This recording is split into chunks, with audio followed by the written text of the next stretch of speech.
இன்னைக்கு தேர்ஸ்டே பாபாவோட பிளெஸ்ஸிங்ஸோட நமக்கு என்ன மெசேஜ் கொடுக்குறாருன்னு பார்க்கலாம். யாரெல்லாம் இந்த மெசேஜ் பார்க்குறீங்களோ கமெண்ட் செக்ஷன்ல ஓம் சாய்ராம்னு டைப் பண்ணுங்க. பாபாவோட அருள் உங்க மேல ரொம்ப நல்லா இருக்கு. இந்த டைம் பீரியட்ல உங்களை சுத்தி கொஞ்சம் நெகட்டிவா கோவமா பேசக்கூடிய மனிதர்கள் உங்களை சுற்றி இந்த டைம் பீரியடில் வருவாங்க. அது எந்த ஃபார்மில் யாரெல்லாம் இருப்பாங்க அப்படின்னு பார்த்தா, உங்களோட பெற்றோர்களாக இருக்கலாம், உங்களோட கணவன் இல்லை மனைவியாக இருக்கலாம், இல்லை உங்களோட பக்கத்து வீட்டுக்காரங்களாக இருக்கலாம், ஒர்க் பண்ணுற இடத்துல உங்களோட பாஸாக இருக்கலாம்.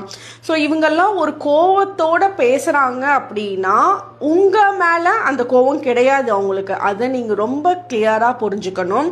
அவங்க எல்லாமே ஒரு காயப்பட்ட சோல்ஸ், அவங்களோட லைஃப்ல ஒரு பெரிய காயங்களை பார்த்துருக்காங்க.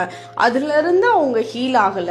அந்த கோவத்தை உங்ககிட்ட வெளிப்படுத்துறாங்க. ஏன்னா உங்ககிட்ட அவங்களுக்கு நிறைய உரிமை இருக்கனால அந்த உரிமையில கோவம் வெளிப்படுது. அந்த கோவத்துக்கு பதில் நீங்களும் கோவமா பேசாம அவங்கள நினைச்சு ஒரு பேப்பர்ல அவங்களோட பெயரை எழுதி ஓம் சாய்ராம்னு கீழே எழுதி அந்த பேப்பரை கையில வச்சு அவங்களுக்காக, அவங்க உங்ககிட்ட கோவப்பட்டே பேசியிருந்தாலும் சரி, அவங்களுக்காக நீங்க பாபா கிட்ட வேண்டுங்க. அவங்களுக்கு பாபாவோட பிளெஸ்ஸிங்ஸ் கிடைக்கணும்னு வேண்டுங்க.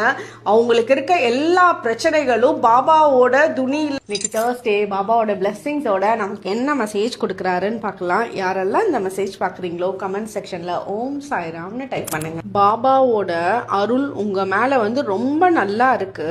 இந்த டைம் பீரியட்ல உங்களை சுத்தி கொஞ்சம் நெகட்டிவா கோவமா பேசக்கூடிய மனிதர்கள் உங்களை சுற்றி இந்த டைம் பீரியடில் வருவாங்க. அது எந்த ஃபார்மில் யாரெல்லாம் இருப்பாங்க அப்படின்னு பார்த்தா, உங்களோட பெற்றோர்களாக இருக்கலாம், உங்களோட கணவன் இல்லை மனைவியாக இருக்கலாம், இல்லை உங்களோட பக்கத்து வீட்டுக்காரங்களாக இருக்கலாம், ஒர்க் பண்ணுற இடத்துல உங்களோட பாஸாக இருக்கலாம்.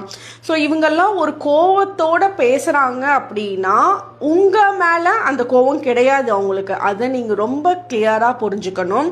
அவங்க எல்லாமே ஒரு காயப்பட்ட சோல்ஸ், அவங்களோட லைஃப்ல ஒரு பெரிய காயங்களை பார்த்துருக்காங்க. அதுல இருந்து அவங்க ஹீல் ஆகல. அந்த கோவத்தை உங்ககிட்ட வெளிப்படுத்துறாங்க. ஏன்னா உங்ககிட்ட அவங்களுக்கு நிறைய உரிமை இருக்கனால அந்த உரிமையில கோவம் வெளிப்படுது. அந்த கோவத்துக்கு பதில் நீங்களும் கோவமா பேசாம அவங்கள நினைச்சு ஒரு பேப்பர்ல அவங்களோட பெயரை எழுதி ஓம் சாய்ராம்னு கீழே எழுதி அந்த பேப்பரை கையில வச்சு அவங்களுக்காக, அவங்க உங்ககிட்ட கோவப்பட்டே பேசியிருந்தாலும் சரி, அவங்களுக்காக நீங்க பாபா கிட்ட வேண்டுங்க. அவங்களுக்கு பாபாவோட பிளெஸ்ஸிங்ஸ் கிடைக்கணும்னு வேண்டுங்க. அவங்களுக்கு இருக்க எல்லா பிரச்சனைகளும் பாபாவோட துணியில்